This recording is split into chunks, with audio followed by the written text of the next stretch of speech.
Hello, everybody, and welcome back to Clat Tutor. Today, we're going to look at the part two of our lecture on the Indian Contract Act. In the first part of this video, we had looked at what are the essential conditions to enter into a contract. We'd also looked at into what is an offer and what is an acceptance. Today, we're going to look at what makes contracts enforceable. Now, the word enforceable means that if in case such a contract is breached, then you can approach a court and ask the court to decide the dispute for you. And this makes us come to an important distinction between what are contracts and what are agreements. And let's take up an example. For example, you and I decide to enter into a contract where I will buy your house for rupees 1 lakh. Place this in contrast with an agreement where you decide to give me your house for free. The former is a contract and the latter is an agreement.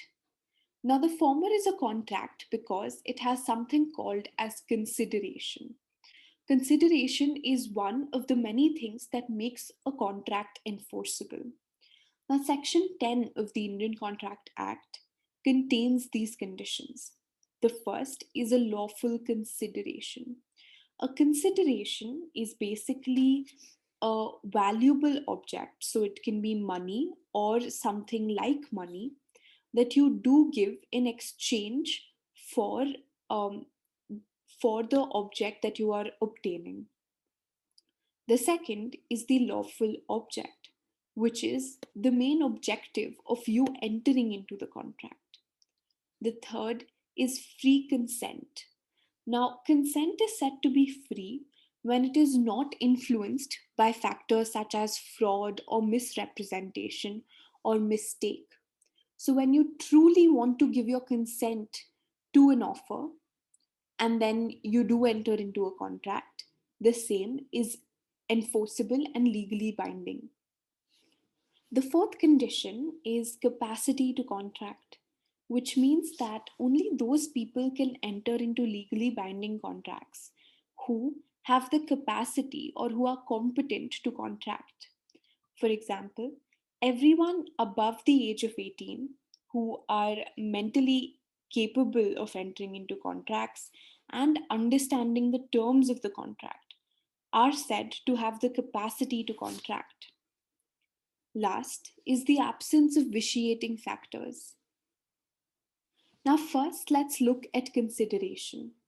As we've already discussed, consideration is the amount that you do end up paying in order to enter into that contract.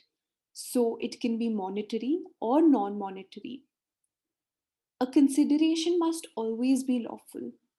For example, if I decide to buy your house by paying you with arsenal weapons or by paying you with drugs, the same is illegal and hence unlawful, and the contract will be considered to be unenforceable. The concept of past consideration means that I have ended up paying you before I've entered into this contract with you, and my payment to you before will be considered as consideration for the contract we are about to enter in right now. And the last is the adequacy of consideration.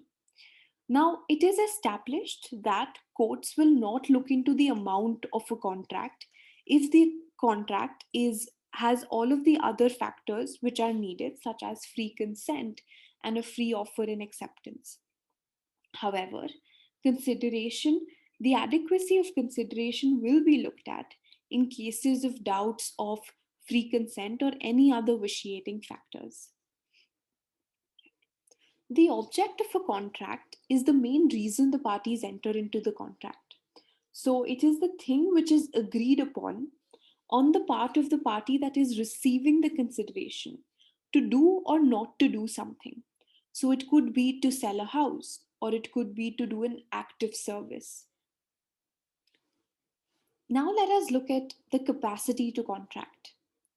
Insanity or mental instability means that that person is not in a position to understand the terms of the contract, and hence any contract which is entered into by this person will be unenforceable in a court of law, and the contract will be void. The meaning of void is that it would be as if the contract never existed in the first place. Similarly, if a minor who is below the age of 18 enters into the contract, the same will be declared void. Lastly, there can be certain persons who are disqualified by any law that is in force in India to enter into a contract. And hence, these people entering into a contract would make it void. However, there is an exception to the case of minority, which is that if a person who is an adult or who is in majority ratifies the contract that has been entered into by the minor, then this contract will be held to be valid. For example, think about child actors or other children who have entered the business world and do enter into contracts. Their parents act as their guardians and ratify these contracts on their behalf, which makes the same enforceable. We have come to the end of today's video.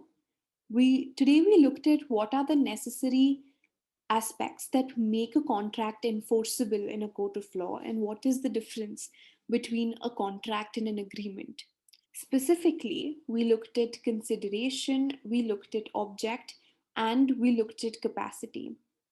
Thank you so much for watching.